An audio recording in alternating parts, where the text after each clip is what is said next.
गडहिंग्लज, आजरा, चंदगड राष्ट्रवादीच्या वतीने आडकूर येथे भव्य शेतकरी मेळाव्याचे आयोजन।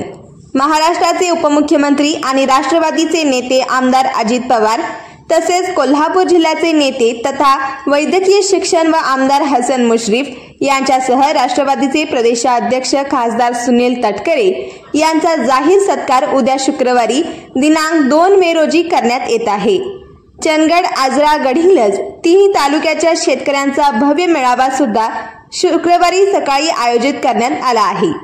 आडकूर तालुका चंदगड येथे प्राथमिक आरोग्य केंद्र शेजारील महालक्ष्मी मैदानात सकाळी 9 वाजता जाहीर सत्कार व भव्य मेळावा होत आहे, अशी माहिती माजी आमदार राजेश नरसिंगराव पाटील यांनी दिली असून चंदगड, आजरा व गडहिंग्लज या तिन्ही तालुक्यातील राष्ट्रवादीच्या पदाधिकाऱ्यांनी, कार्यकर्त्यांनी तसेच शेतकऱ्यांनी सुद्धा उपस्थित राहावे असे आवाहन माजी आमदार पाटील यांनी केले आहे।